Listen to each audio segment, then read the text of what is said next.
Did you ever wonder how one of the most powerful empires the world has ever seen declined? Why did it give up all its territories?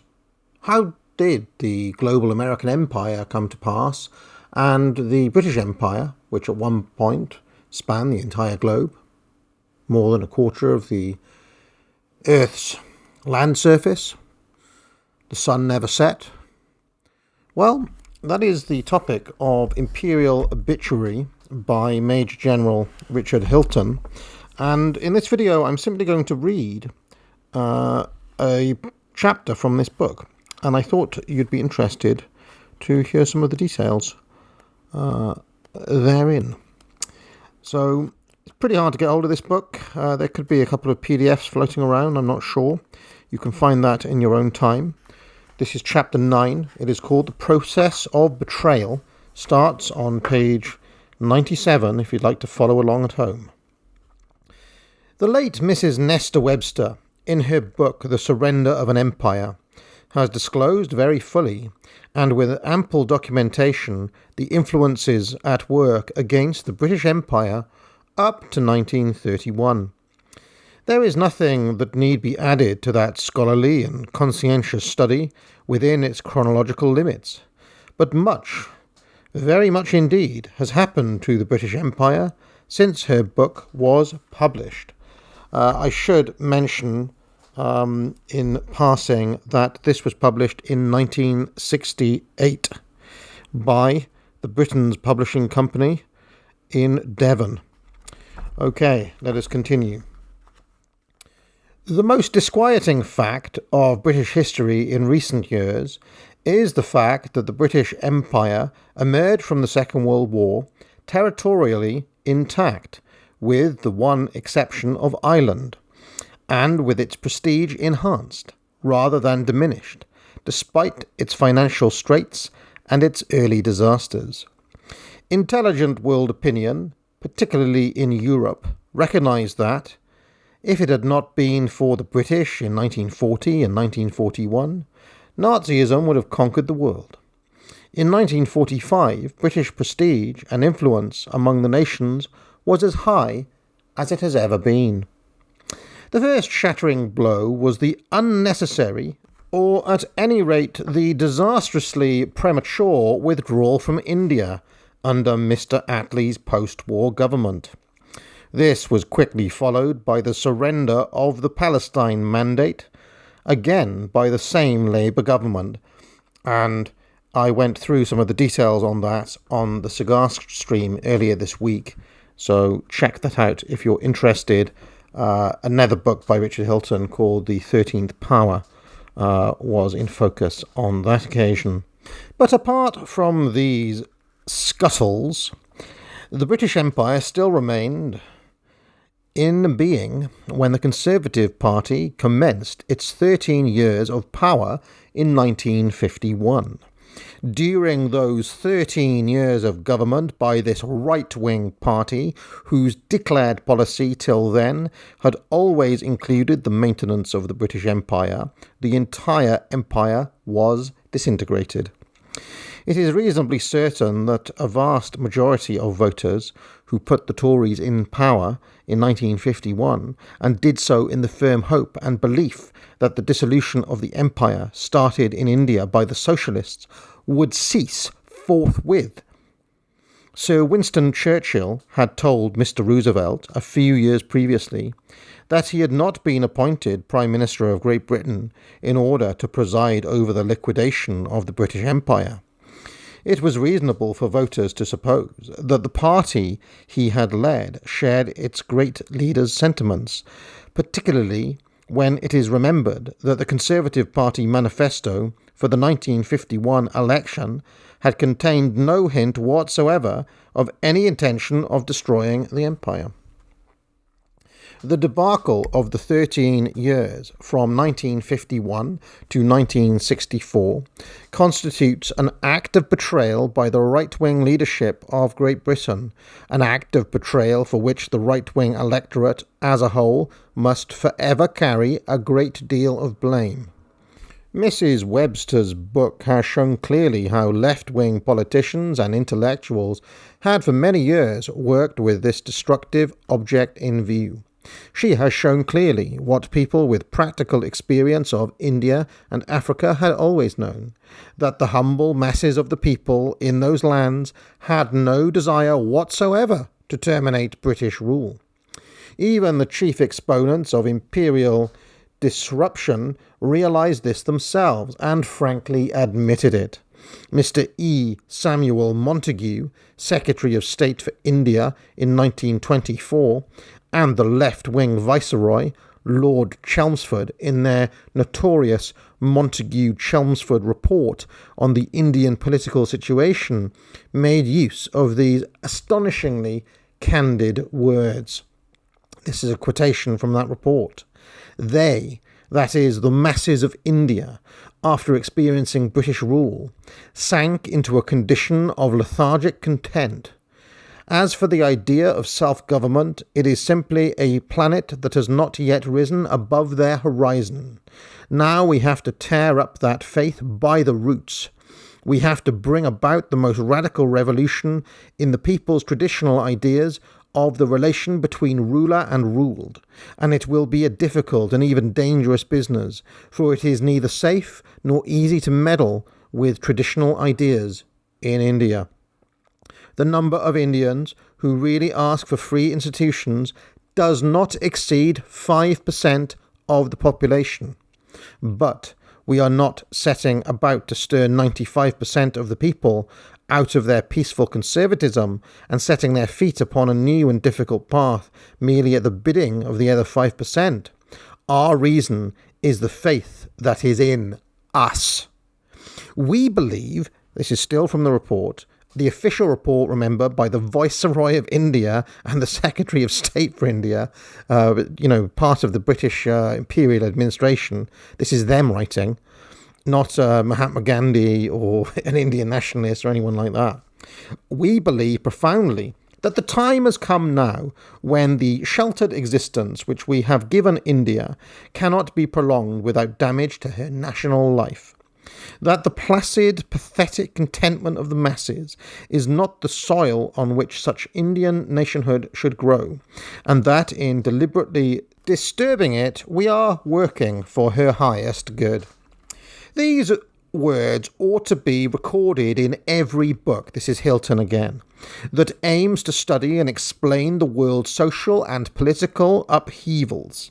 For here we have, in the very words of two prominent intellectual progressives, their confession of faith and their excuse for taking a contented and well-governed country and plunging it into the unrest and intimidation which culminated 23 years later in the massacre of unknown millions of Indians' pathetically contented peasantry, Hindus, Muslimans and Sikhs butchering one another wholesale.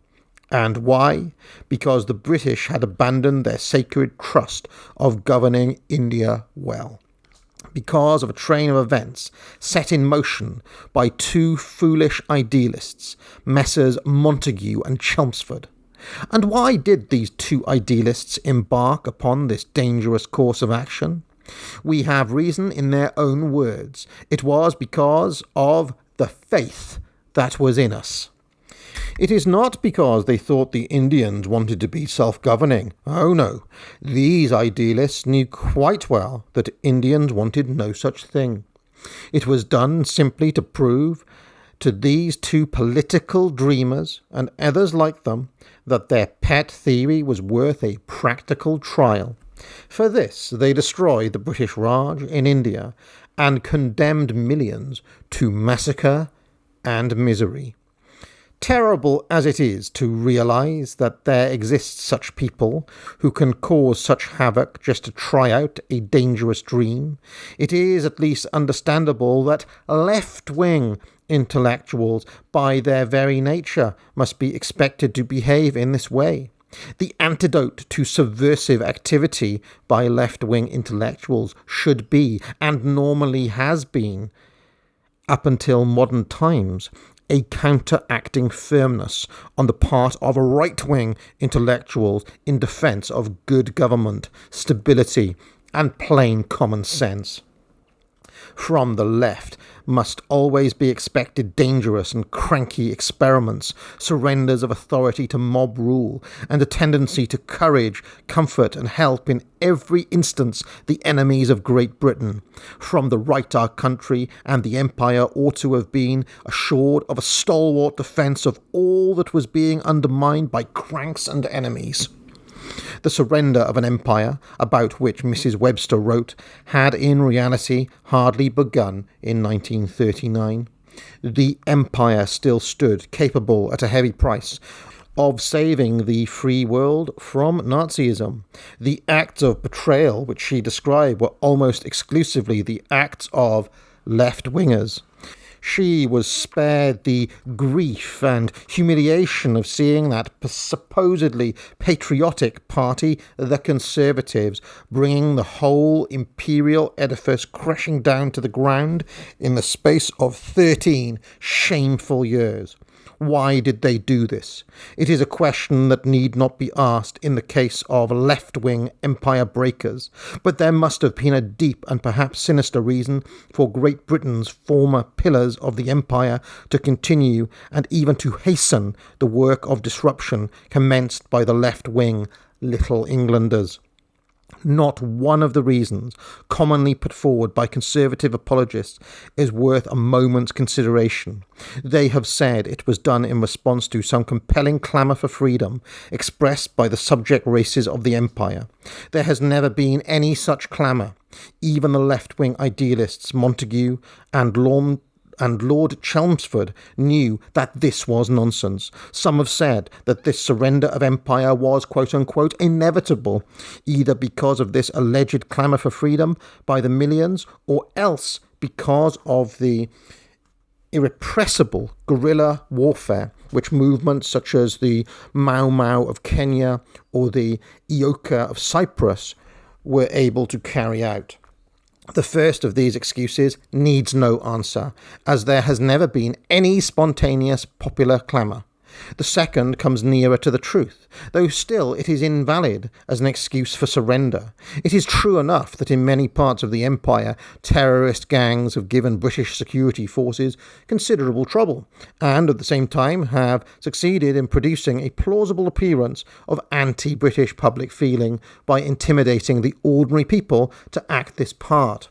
Besides the Mau Mau and Ioka already mentioned, there have been the Fenians and Sinn Féin in Ireland, and the Band Mataram in Bengal, the Red Shirts in northwest India, and the Communists in Malaya, to say nothing of less notorious but equally effective terrorists elsewhere. Intimidation by gangs of terrorists was, it will be remembered, a distinctive feature of North American unrest in the early stages of the revolt of the 13 colonies. And if you pick up the book, he has a whole chapter on that, which is chapter 4. It is significant that the Fenian Society and other Irish terrorist organisations started among the Irish Americans of the United States, and that American aid and moral support have in recent years frequently been given to anti-British terrorism. This form of guerrilla war is admittedly very difficult to handle, but there is no doubt whatever that it can be handled and suppressed, given a sound plan of action and determination on the part of the forces of law and order to carry the plan through to the bitter end. Communist operations of this kind in Malaya were stopped by Field Marshal Sir Gerald Templar. Lord Kitchener put an end to the guerrilla warfare of the Boers by his system of barbed wire and blockhouses. Ruthlessness will always stop guerrilla war.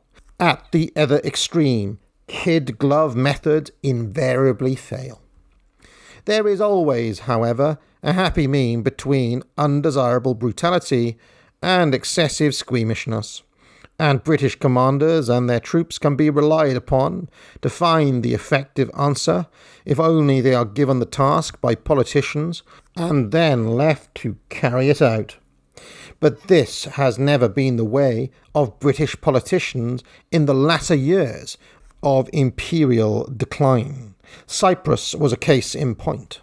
It has been reported that the total casualties suffered by British troops during the Ioka campaign amounted to about 400 killed. If this figure is even approximately correct, it must surely have been the first occasion in history when a great power has accepted defeat in a war after suffering only such trifling casualties. To say this cast no reflection upon the troops or their commanders. It was the British government and not the fighting men who gave up the struggle and allowed Grivas and a few terrorists to kick the British out of Cyprus. Mr. Harold Macmillan, in his notorious Winds of Change speech, sounded the knell of white rule in Africa on the grounds that black insurgents was irresistible. Yet Portugal, militarily a much weaker country than Great Britain, has up until now, that is 1965, defied both Mr. Macmillan's gloomy warnings and the worst that the freedom fighters or terrorists of Black Africa have been able to do in Angola, Mozambique and Portuguese Guinea. If Portugal could do this, why could we not do the same in Kenya? Need a great imperial power really have been driven out by Mau Mau, a few savages armed with only pangas? Apologists for scuttle on the argument of force majeure forgot that a few hundred white mercenaries have marched all over the seething Congo Republic and wherever they went have restored to that gigantic country the only vestiges of law and order to have been seen there since the Belgians left. When they find force majeure an untenable argument, apologists for scuttle fall back on the moral argument that it is not right for white men to rule over the coloured ones. It is not just, they say, that a minority should rule over a majority, regardless of the relative competence or incompetence of the respective groups to run a country. Majority rule has been elevated by left-wing propaganda to the status of a sacred religious fetish, to which even such eminent Christian divines as the Archbishop of Canterbury bows down. If these ardent worshippers of majority rule were asked whether it should apply to a kindergarten school, where the teachers are outnumbered by the pupils, they would presumably say no. Yet these same left-wingers are at this moment trying to coerce the white minority of Rhodesia to hand over control of that highly developed country to people whose intellectual equals have been shown what a mess they could speedily make of the Congo. If you're wondering, incidentally, Rhodesia later became Zimbabwe, so it did turn out to be a mess, didn't it? When driven to abandon their defence of the untenable theory of majority rule, the apologists fall back upon their final ditch. They claim that, even if the undeveloped peoples may make a mess of governing their country, it is, after all, their own country, and they want to be, quote-unquote, free. In most cases, this alleged longing for quote-unquote freedom is a figment of left-wing imagination, if indeed it is not a deliberate lie. Our politicians must have known, unless they are imbeciles, that the ordinary masses of Asia or Africa are not interested in self-government. Montagu and Chelmsford knew this about India 40 years ago. British politicians of today have no excuse for imagining that popular feeling in undeveloped lands has changed in this respect. During the 13 years of shame, when a Tory government was organising the breakup of the empire, official instructions were issued to district commissioners and similar officials in charge of colonial territories that were to tour their districts and give instruction to the people about the independence which would shortly be given to their country. In Nigeria, when a young white administrator delivered an educational talk of this kind, in accordance with orders received in his words, they were heard by the simple countryman with horror and dismay. Horror and dismay. They protested loudly that they had no wish for this promised freedom. They besought him, as a representative of British rule, not to leave them. Much the same experience was encountered all over the empire when young men in charge of districts, in accordance with orders received from an exalted source, tried to reconcile their flock to the prospect of being left without British rule. However complacently Whitehall politicians may live in the clouds, it is incredible to think that no mention at all of the real reactions of the colonial peoples have come to the knowledge of Whitehall. Yet they persisted in forcing severance from the British upon unwilling recipients of this boon. Besides multiracial India, there were in the empire smaller territories with multiracial communities. Fiji was one of them, with its original Fijian population vastly outnumbered by Indian immigrants. Mauritius was another. Here again a huge influx of Indian immigration had swamped the Creole French, that is the Mauritians, whose homeland the island had been for generations. In British Guinea, there was similar tension between Indian immigrants and the descendants of African slaves, to say nothing of a third racial group, the original American Indians. I think he's talking about the American Indians. In Cyprus, the Turkish minority dreaded the Greek dominion, which independence would bring. In all these cases, there was strong opposition from an important part of the colony against termination of British rule.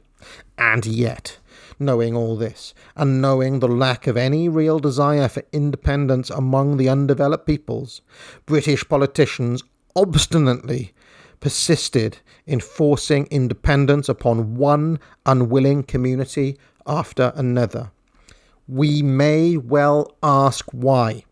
It is difficult to avoid the conclusion that, in their otherwise unaccountable conduct, the Tory government of 1951 to 1964 must have been acting under outside pressure of some sort.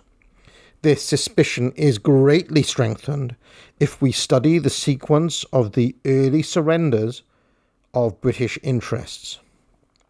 The first incident was that of Abadan.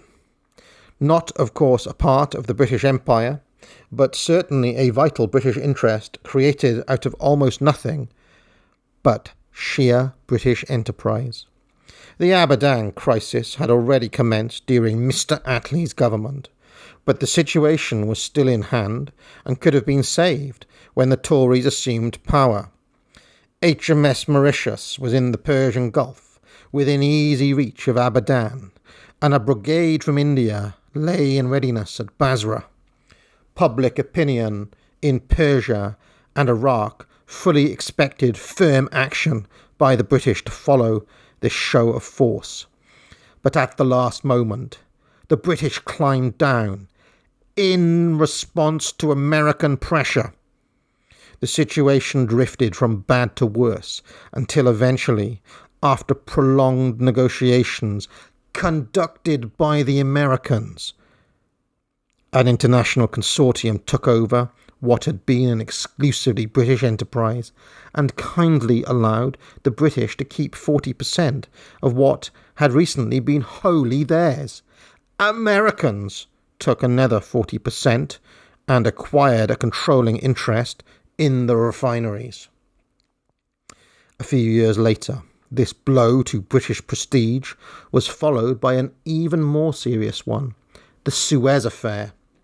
Again, it was pressure from the outside that influenced Sir Anthony Eden, later Lord Avon, the British Premier, into calling off the Suez operation in a humiliating way, when on the brink of success it was America, again, that played a leading part in this anti-British action. There is little doubt that the Tory politicians of 1951 to 1964 were acting under foreign influence of a very compelling nature during their liquidation of the British Empire. And there is little doubt that this influence was American. Did this conduct of British affairs by British politicians acting under foreign influence constitute a betrayal of the trust imposed on them by their sovereign and by the British electorate? History will one day judge them. Meanwhile, it can scarcely be denied that it would have been considerably more honourable for the Tory leadership in 1951, assuming that they were indeed under intolerable foreign pressure, to have taken the British electorate into their confidence and told the British nation openly that they were being compelled by American pressure to liquidate the British Empire. That almost certainly would have been the course taken by Sir Winston Churchill if he had still held the reins with his old-time vigour. In 1940, when things were as black for Great Britain as they had ever been, he spoke out openly to the people, concealing nothing. We had our backs to the wall then, he told us, in no uncertain terms, blood, sweat and tears. The British people responded to such candour and resisted all that the enemy could do. They would no doubt have done the same in 1951 if the Conservative Party had told them candidly that another enemy of our country, recently and still nominally our ally, was forcing Great Britain into paths disastrous to our British future. But the British public were never told the truth. No mention of a coming liquidation of the empire figured in the election manifesto of the Tory party. No hint was given in the next few years under a Conservative government that our country was going to open its gates to a torrent of coloured immigration, which, as any child could foretell, would inevitably change the national character of the very people who had built the empire, thus doing their best to ensure that Great Britain could never rise again. The voters were never told that our country had its back to the wall, just as desperately as in 1940, though our enemy of 1951 still posed as a friend. Instead, the electorate was lulled by the fatuous parrot cry that our country had, quote-unquote, never had it so good. When a few patriots, alarmed at such portents as the smooth situation of the word Commonwealth for empire, and then the quiet omission of the prefix British, began to ask questions, they were pacified with another parrot cry. The empire is not breaking up, but simply growing up, they were told. It is at this point that all of us, who ought to have known better, must begin to shoulder a share of the blame. We ought not to have been deceived. Abadan should have made the danger clear. Suez should have aroused the patriotic portion of the electorate to immediate action. Churchill's remark to Roosevelt concerning liquidation of the empire, already fairly widely known to the thinking public, should have left Britons in no doubt as to America's intention toward the empire, and the fact that their plot existed as far back as Yalta. It is true that a minority of enlightened patriots did their utmost to sound the alarm, notably the League of Empire Loyalists, but already nearly all the machinery for public instruction had passed under control of Great Britain's secret enemies. A campaign of derisory vilification was launched against a few who were alert to the danger, and who dared to try to rouse the mass of complacently orthodox conservatives. In the minds of many fox-hunting, bridge-playing county families, good fellows all of them, and lifelong Tories, any criticism of the party leadership seemed nearly as bad as blasphemy. to raise funds for the party by whist drives and the like, to canvass the countryside at election time and to keep the socialists out. These were all that should be expected of Conservative supporters. As to questioning the reasons for giving away the empire or the wisdom of mongrelizing the British nation, theirs not to reason why. It simply was not done. Admittedly, it required courage in those days, even to hint that our great ally America seemed to be playing rather an anti-British game. It was hard enough for decent Englishmen even to allow such a horrible thought to creep into their own inmost consciousness. This difficulty still persists and is due to mental confusion on what exactly is meant by America. Many of us during the war were personally fortunate in the Americans alongside whom we fought and with whom we formed cordial friendships. It is impossible to believe that such good fellows as those could stoop to treacherous conduct against their wartime allies. This, of course, is quite true. There are probably over 95% of good, decent, honest Americans whose friendship and admiration for Great Britain is genuine and lasting. But America is an enormous nation, and there are quite different kinds of Americans. Furthermore, as in other modern democracies, what the powers that be do frequently differs widely from what decent citizens would like them to do. A very large number of American books have been published, such as None Dare Call It Treason by John A. Stormer, to warn the American nation itself, with fully documented proofs of the extent to which the United States government had been infiltrated by communists and other sinister influences. There is almost as much disquiet among patriotic Americans concerning the un-American conduct of their own government as there is among patriotic Britons concerning the anti-British behaviour of the State Department, Washington. Therefore, to recognise the painful truth and to declare that the United States government is being manipulated by secret enemies of Great Britain is in no sense a reflection upon decent Americans. Actually, there is no cause for surprise that anti-British feeling exists in America. Unfortunately, it dates right back to the War of Independence. It manifested itself in the unsuccessful American attempt to seize Canada in 1814, when Great Britain had her hands full in the Napoleonic War. This lingering antipathy towards the former mother country was intensified during the 19th century by the influx of Irishmen who left their own country because of the troubles with England.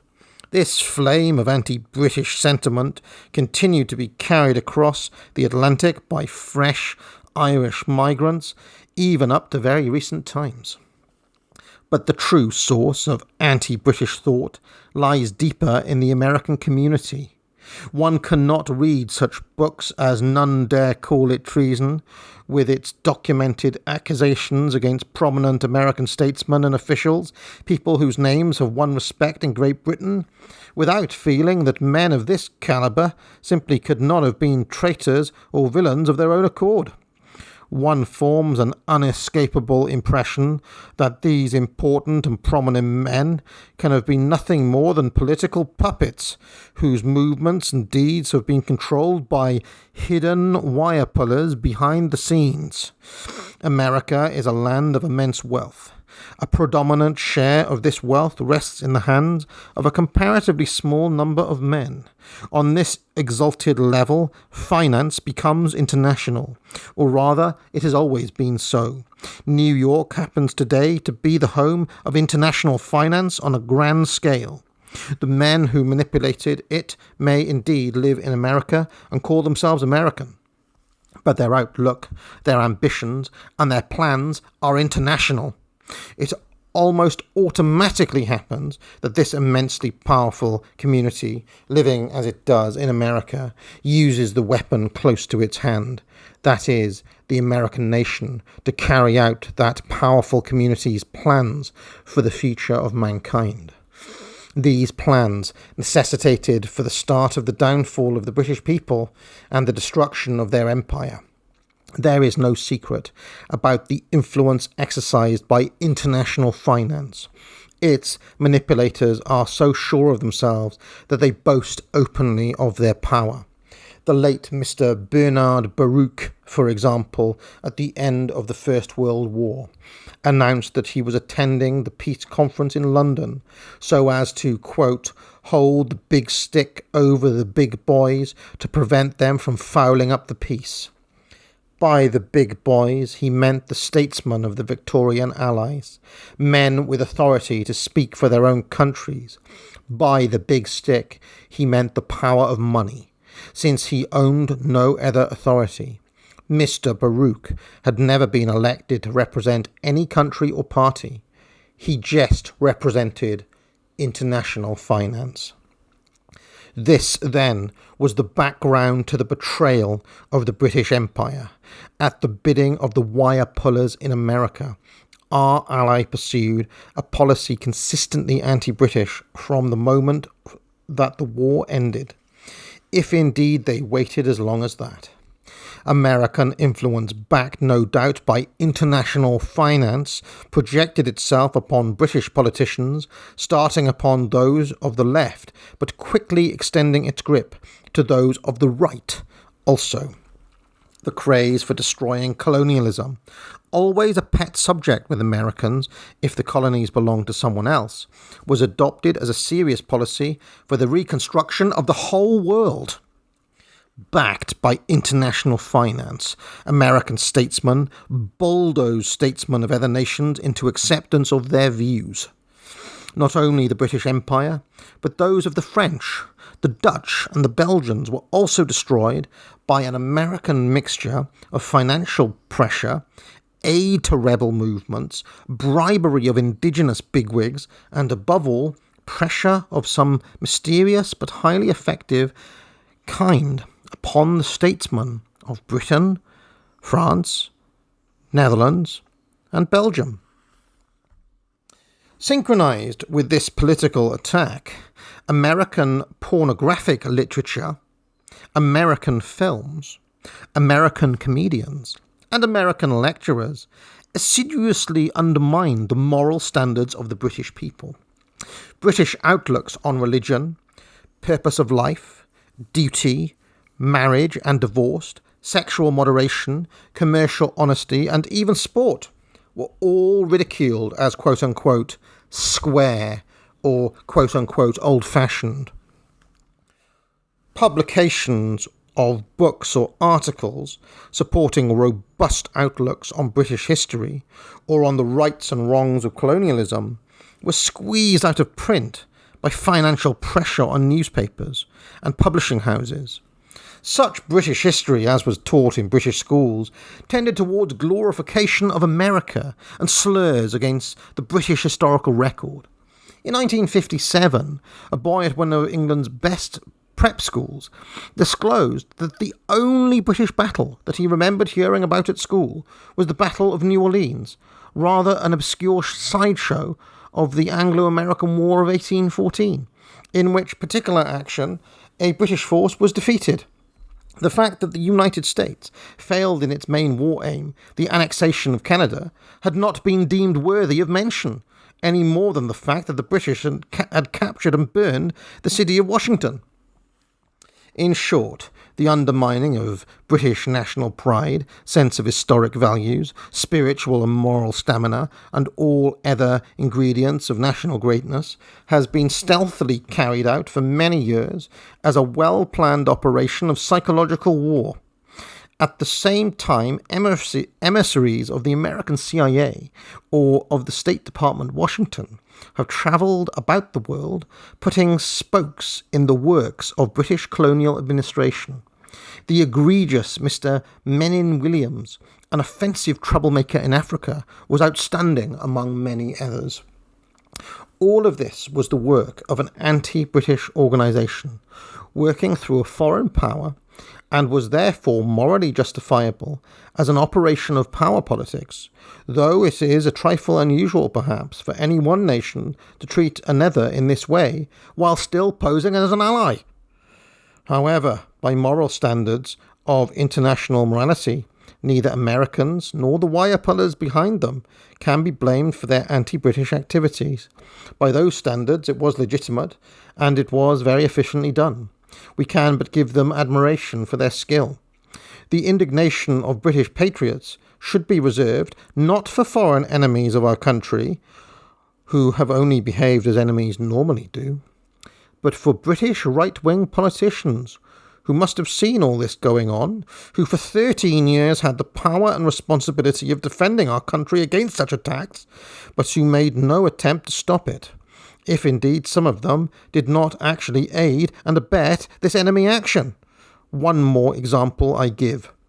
The flooding of Great Britain with coloured immigrants started in the form of financially assisted passages for West Indians, the fares being paid by foreign moneylenders. It quickly became clear to Britons of ordinary intelligence, who had studied the results of multiracialism in other lands, that this new development, if unchecked, would eventually destroy the whole character of the British nation. Yet the leaders of the Conservative Party, far from acting against this danger while it was still easily controllable, actively encouraged the invasion, and to this day persist in minimising the danger, advocating integration and smearing as racialists or extremists those patriots who dare to protest. If the Conservative Party leadership had not been guilty of a deliberate betrayal of the trust placed upon them by their Queen and by the electoral supporters during their 13 years in office, at least they cannot be acquitted of a gross dereliction of duty. It is beside the point to mention that the other parties, being further to the left, might well have done far worse damage to our British future. It is in the nature of left-wingers to do so. By infiltration of the Conservative Party with the defeatist ideas of the left, by invasion of the party leadership and the Conservative Central Office, by men of left-wing mentality, posing as Tories, the task of restoring Great Britain to health and vigour has been rendered immeasurably more difficult. No political party today believes in Great Britain's destiny or cares whether she degenerates to the status of a third-class nation. Not one of the three big parties. The Tories, traditional defenders of the nation and empire, have abandoned their post. It is left to the few old-fashioned patriots, without funds, without aid from the press or the BBC, if not indeed against opposition from these agencies, to save the situation. The Conservative leaders of 1951 to 1964 will have a serious charge to answer at the bar of history.